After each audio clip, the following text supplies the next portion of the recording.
Hi guys, and welcome to my YouTube channel. So today I'm going to be sharing with you guys my payday routine. I've done this for the month of February as well, and I'm doing this for March, for the payday of March. So yeah, feel very much welcomed, and I hope that this session is going to empower you. I'm not really excited about it because the findings that I got as I was doing my payday routine, it's quite interesting. So stay tuned. Before we can get into the topic of the day, please make sure you subscribe, like, and comment. Particularly the subscription. Yes, I'm just gonna pause a little bit and let you guys subscribe, especially if you're new to this channel. Just subscribe, okay? So I'm gonna give you a minute. You subscribed? Okay. Now you subscribed. Okay, so let's get going. What is a payday routine? A payday routine is actually a time you set for yourself before payday to decide how you're planning on spending your money. Okay, so for me, it includes reviewing my banking statement. I am of a firm belief that you cannot improve what you do not know. So I start by reviewing my banking statement for the previous month to understand how my spending has been and therefore create a spending plan for the next month. The reality about money is no month is the same as the other. So you need to plan for that specific month based on the things that you know that are going to happen in that month and accommodate them. So your budget can never be the same from January to December. Things will change, right? So review your banking statement to have an understanding of what you're doing and what is happening, the reality of it, because most of the time we actually think that we know in theory of what's happening within our finances, but majority of the time, most of the time, when you review your banking statement, you will realize that things are not what you thought they are. Okay, and that was my finding, and I'm going to be sharing with you what I found and how shocking it was, and how I plan to do better. Okay, so stay tuned, stay with me on that one. Okay, so first of all, I want to start with the positive news. Okay, so I joined a Stockfell, which is good. I joined a Stockfell for 10,000 rand.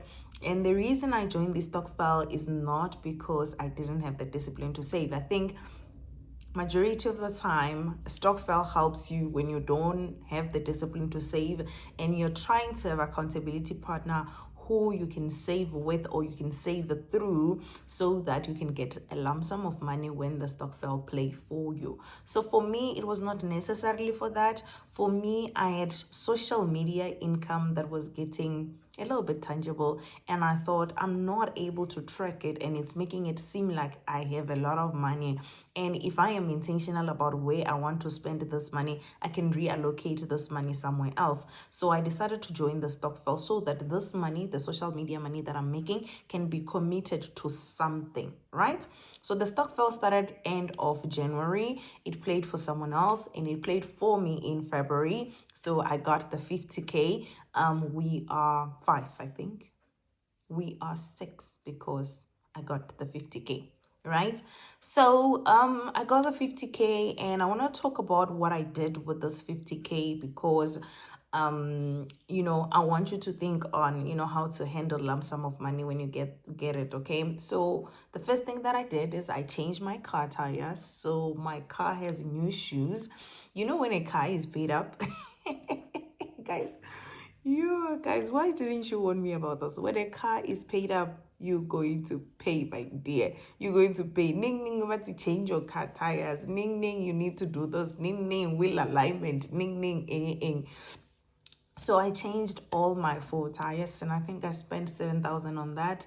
And I also didn't maximize my tax-free savings account, which I felt very good about. So I maximized the 36,000 rand.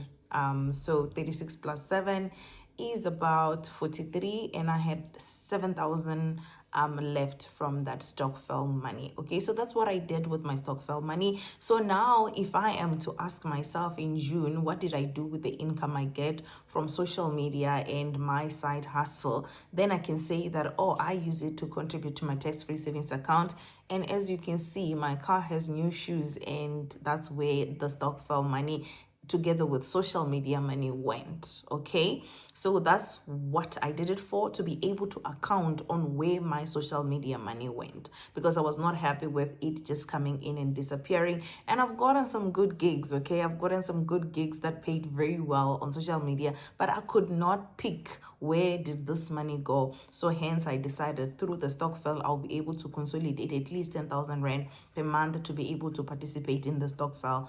And when it played for me, that's what I paid it for. So I have now a responsibility to make sure that I have 10,000 rand per month through my side hustle or social media, business, as I call it, to be able to pay back the money that has already came to me through the Stockfell. So that's number one. It's a little bit exciting. I'm happy about it, to be able to use my side hustle to maximize my tax-free savings account. That is a good thing. Now, let's go into the salary and the spending. Guys, consumer, okay? Consumer, okay? So I normally do not spend money from my income. So money comes in, money goes out when it comes to my income, my salary, because everything is automated, right? So to a cent, like, it's automated. So, your debit orders goes off. Most of the time, even because I do payday routine, as it goes off, I'm ticking that this went out, this went out. My savings, my investments, everything goes out, and I'm left with zero. I'm not even kidding. I'm left with zero, right? And this is important to note. I also buy groceries with this money, and then I'm left with zero. I also pay fuel with this money. Then I'm left with zero, right? I'm left with 0 cent, okay? But tell me why this month there is 10,000 rand that went off from that account. Who is this lady? I am not familiar with her, right? So when I was doing my banking statement review, I realized that I use this card a lot, and I'm not supposed to be walking around with it. I used to pay using this card a lot, walking around using this card a lot. And I think the mentality I had is that I had that 7,000 from the Stockfell that was left, right? Because I used 36 for my tax-free savings account, and I used 7 for the wheels and for the tires, and then I was left with another 7,000. So the mentality that I had, that 7,000, gave me the spending edge that I have money. And I ended up spending more than 10,000 rand on things that, to be honest, were not intentional, right? So maybe just to break down some of the things that I spent on that scared me is that, okay, in total, this money, I don't know if I should call pocket money, this deviation of spending was 6,000 rand. But I have a social media account as well, which is the one where the Stockfell money is supposed to come from. On that one, I spent 3,300.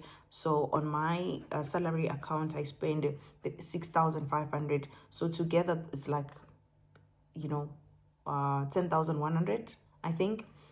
In total, the money that I spend in areas which were not intentional. To be honest, if someone is to give you 10,000 rand or 10,100 rand and say, here's the money, would you spend it? Would you spend it like recklessly?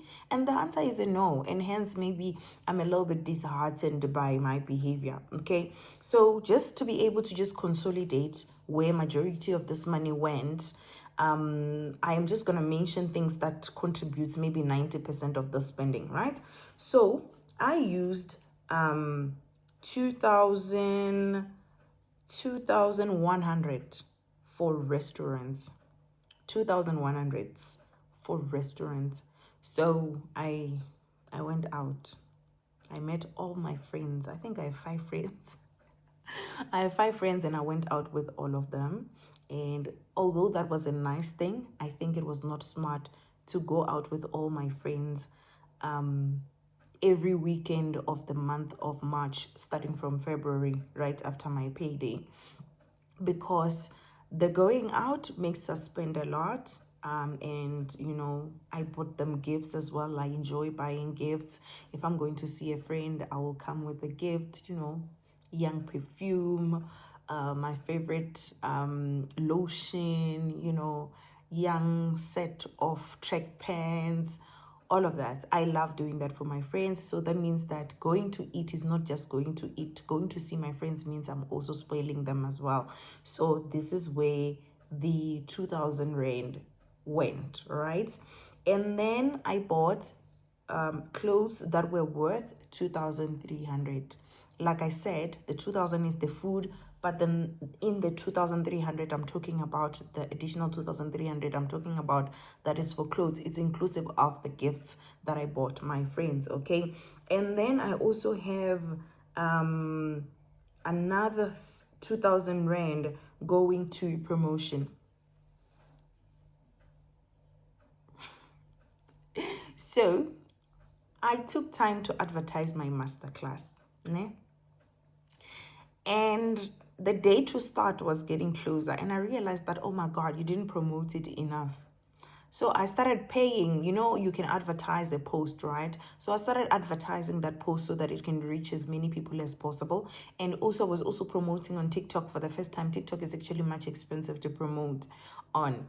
And I was doing it like bits by bits, like 200, 300. But overall, that amount ended up being 2,000 rand, 2,100 rand.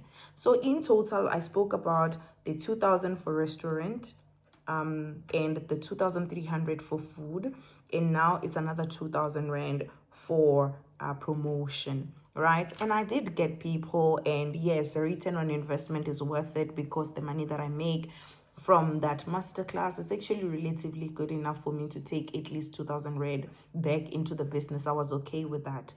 But I don't think that I was intentional about it. I sat down and I said, I'm okay with spending 2,000 rand to do that.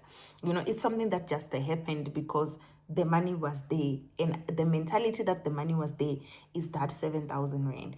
And like I'm saying, now looking into the 2,000 for clothes, 2,300 for clothes, and 2,100 for food, and then now 2,100 again for promotion, I can conclude that 6,500 went to this aspect of my life. Okay, and this is where the 6,500 comes in. The rest of the things is what we call money leaks. Okay, and that would be maybe about 3,500 of money leaks. This is like buying food and takeaway at work. Most of the time I do not eat during the day. I eat once and I eat in the evening when I come back home, right? But in the month of March, because I was coming from a fast in February, I said, okay, let me slow down and just eat a little bit, it doesn't hurt.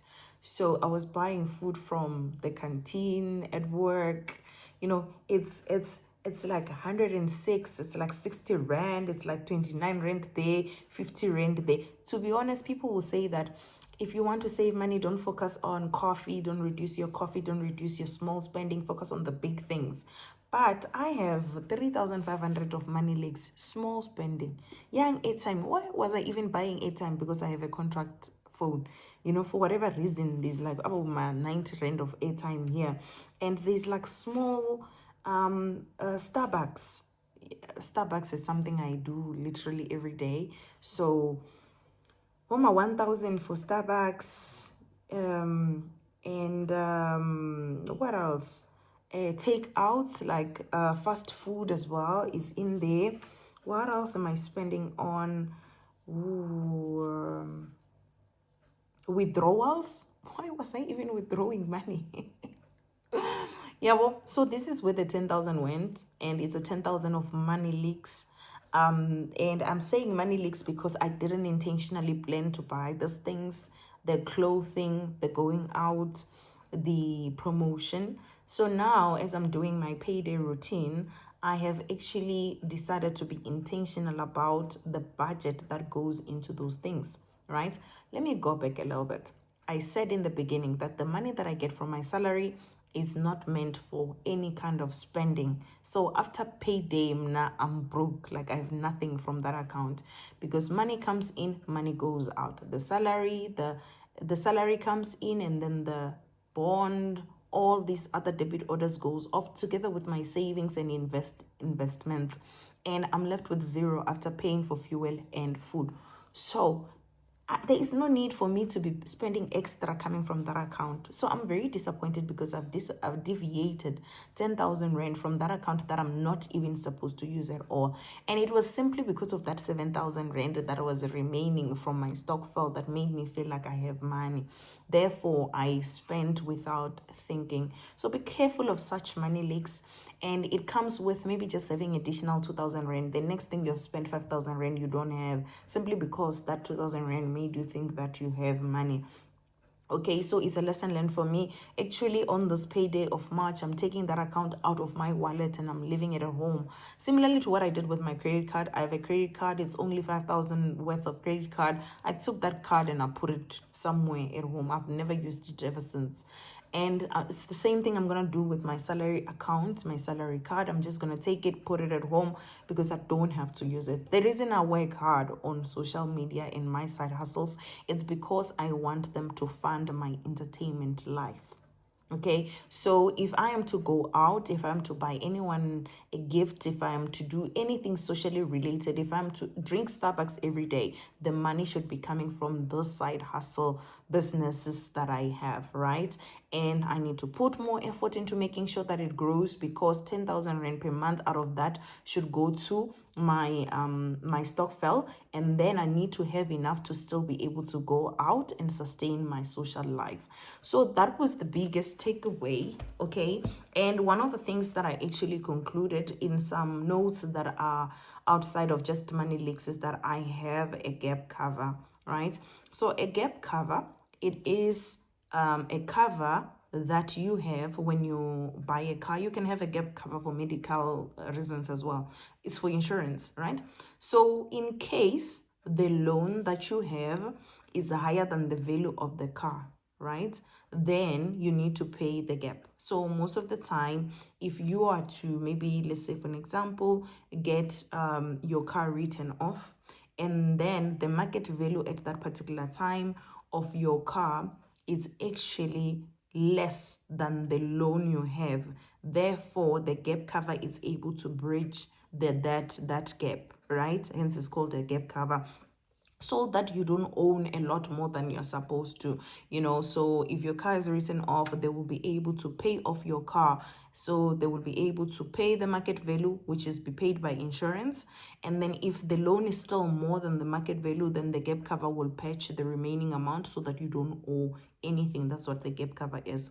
But there is a point where your the market value of the car is then get to be equivalent to the price of the loan that you're owing, which is called the break-even point. So when that happens, when the value of the car now is equivalent to the loan that you have, you don't necessarily need a gap cover. So most of the time in between your loan period, like in the middle of your loan period, if your loan is 6 years, around 3 years time, if your loan is 5 years, around 2.5 years, this is where the break even normally happens. At that time, you need to review if your gap cover is even worth keeping. For me, I waited until I paid off my car to be able to assess if I need a gap cover or not. It's so many 300 rands that have been going off, possibly for 2.5 years. How much is that? It's money wasted. So if you have a gap cover, please do assess if you still need it or not.